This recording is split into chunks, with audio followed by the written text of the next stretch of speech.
Hey everybody, this is Perch. I came to this realization, and I'll just being open with you here, that one of the reasons I've been, I think, a little bit more irritable lately, although I don't know you've noticed this in the shows, maybe, is that I've got a lot of people asking me for little requests, and I don't mind it, by the way. And when I say that, you're like, "Ooh, is he talking about me?" Probably not. I can say, several people reach out, "Hey, can we do an interview? Can you review my book? That kind of stuff." All good. I'd love to. Love to do that. No, the requests I've been getting have been more. They're along the lines of, "Hey, I need a lawyer. What do you have a lawyer? I'm worried this company is about to screw me." Or, "Hey, what do I do? I just realized I haven't been paid for 2 years on something I should have been paid for." It's those things, and the irritation is not necessarily the request, although there's a high volume of them right now and it's increasing. And in the grand scheme of things, if lots of people are like, "Oh, the comic industry is doing great." No, the comic industry is doing bad. These kinds of back and forth.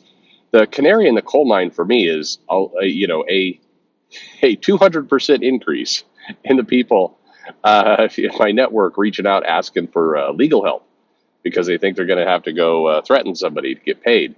That to me is the bigger, like, moment. And there's been a dramatic increase in that, which I don't know. But anyway, I apologize if I've come off kind of negative. But anyway, in one of these conversations, the same conversation, we got onto an old topic. And I mentioned this before, although it was probably a year ago, and that's roughly 10,000 videos, ago, which was, the classic kind of villains. Why are villains deprioritized? Everything else, and the statement was made. And I've heard this now from has to be half a dozen creators or editors, and they've said the same thing. I heard the same thing. Well, the challenge here is that if you write a very threatening, evil villain, then there's kind of this feeling, this assumption, this worry that people are going to think you know how to write villains a little too well, if you know what I mean. And the example almost always is the Red Skull. If somebody writes a really good, really threatening, really menacing Red Skull, it's like, people, it's always the same. People on Twitter are going to call you a Nazi because you write a quote unquote good or well written Nazi character in the Red Skull. And to the point where I know, like a couple of years ago, Marvel was toying around with the idea of like retconning the Red Skull's past and having them be like, "I renounce Nazis. I'm just Hydra now, and Hydra has nothing to do with Nazis, and Hydra is inclusive. We have a Pride chapter." I'm not joking, by the way. And I still fully believe we will open a comic one day and see that. This idea of like we can't have the Red Skull be evil. Because that people will think our company is evil. Anyway, it's a weird mentality. What's strange about it is whenever somebody's saying this to me, they're always like, "It's ridiculous, I know," but the people on Twitter are a bunch of idiots. They will start doing this, and Marvel just doesn't want the bad attention. And so I always have the same kind of takeaways. It's like, well, wait a minute. If we're all admitting that Twitter are filled with idiots, then at some point, can we stop giving the idiots what they want? Like, can we just like, okay, villains should be evil because they're villains. And the great part is when the evil villain gets defeated by the hero, puts the hero through the ringer, but then the hero overcomes. That's literally the most basic trope of superhero and fantasy and sci-fi. Almost everything. It's like, what's next? Are we going to worry that in Alien, there's going to be an Alien sequel where we learn that the aliens they're really not that bad. I mean, they're, why are we interfering with their social habits of breaking out of people's chests and then gobbling them up and like they're really just doing what comes natural, and we're being a little racist if we are against aliens because they're just trying to survive. Why are we trying to keep their families from growing? Why? Colonialism. What's going on? Anyway, so this belief gets going on, and then I did a video with Joe where we were looking at this really stupid list on CBR and kind of talking through that. And then there's another list at the bottom, which I briefly went over to, but it was like 10 gods that Jane Foster could easily defeat. And you're reading that, and it was a ludicrous, stupid article, and it's all dumb. It's like, okay, why was this article written? Well, the article was written for one purpose and one purpose only. It's like Jane Foster Thor is pretty badass and stronger than a lot of those other heroes. Stronger than a lot of these dude gods. Stronger than anyone else because she's stronger. So hey, all you haters crying your tears about Jane Foster, how about that? It's that kind of stuff. And I don't know what strange strain of DNA gets people to want to do that shit. If you like the character, you could just like the character. You don't have to sit there and go, I like the character. That character is stronger than all the other characters. It's childish. Honestly, it's something that I watched my younger daughter, who's now 9, grow out of.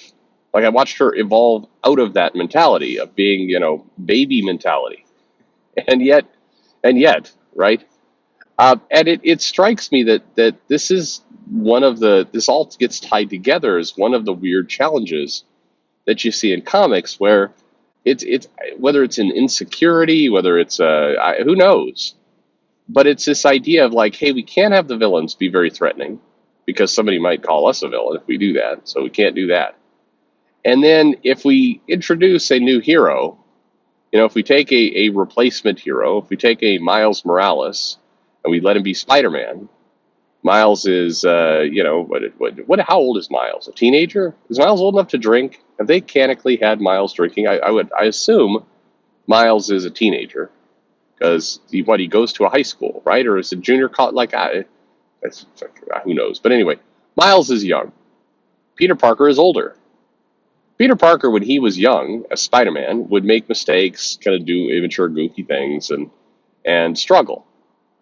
Miles, on the other hand, they will have him struggle a bit, but every now and then Marvel seems really they get really horny about the idea that we got to show that Miles is a better Spider-Man, better than Peter.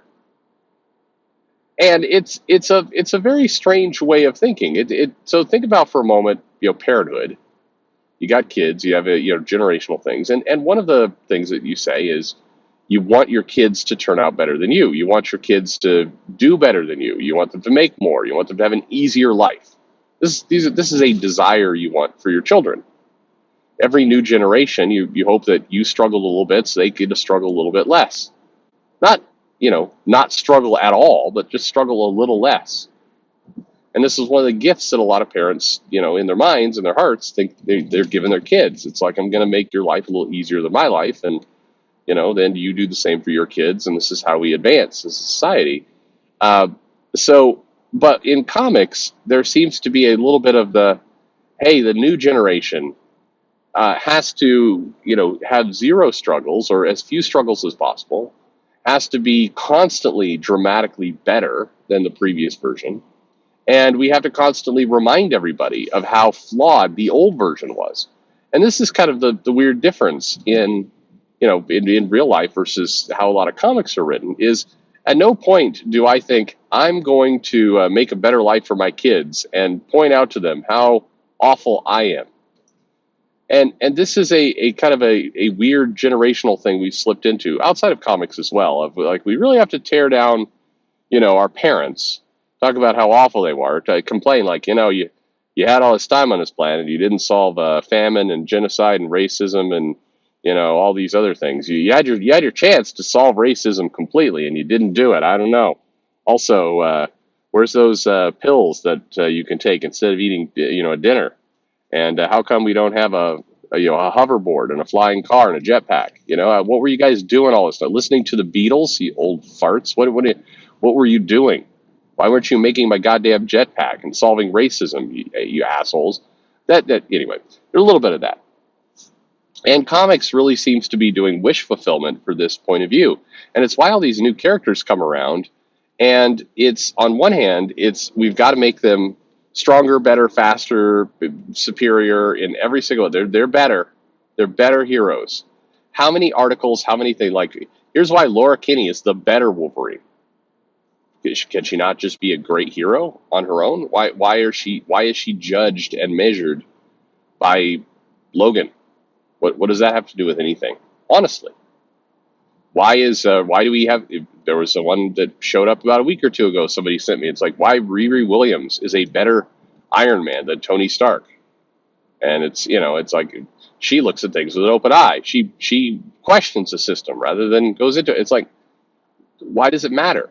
Make her a great hero, and everyone will believe that. Telling somebody isn't going to do it. And another thing that's going to make it difficult in the superhero genre, which I need to remind you is not real life.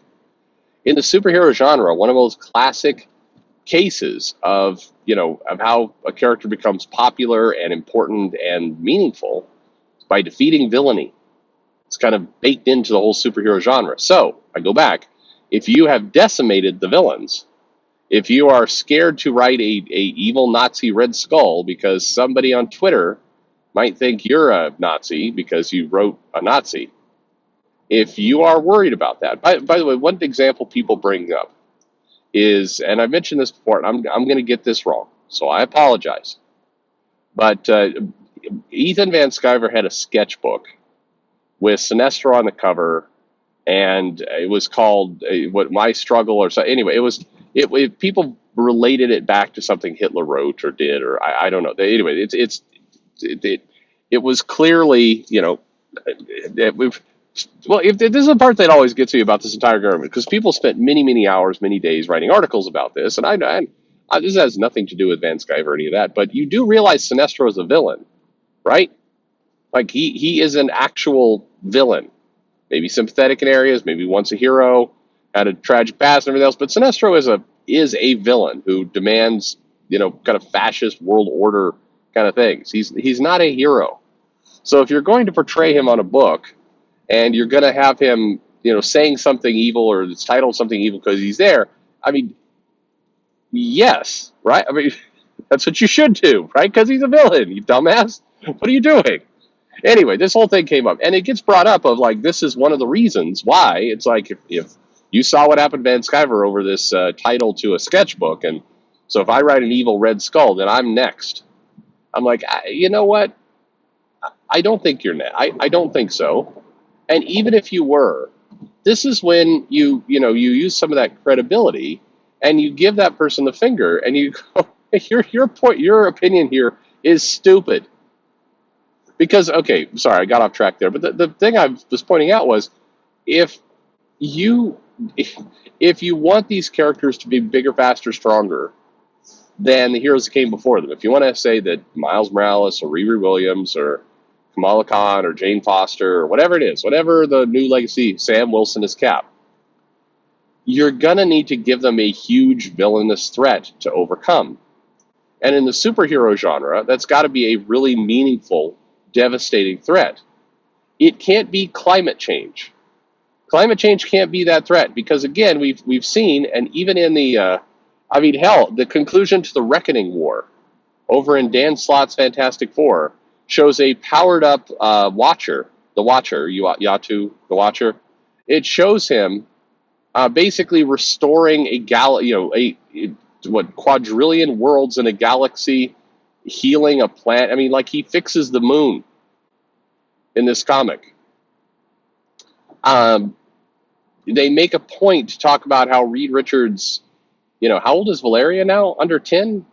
12? How old is, the ages. But anyway, they show her being able to build a teleportation gate to anywhere in the universe on her own.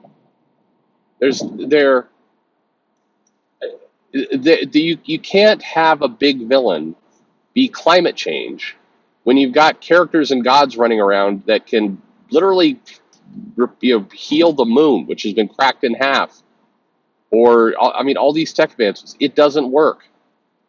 You have to give them a villain like a Doctor Doom, like a Red Skull, like a Mark Miller's the Doctor in The Authority, one of the creepiest threatening villains.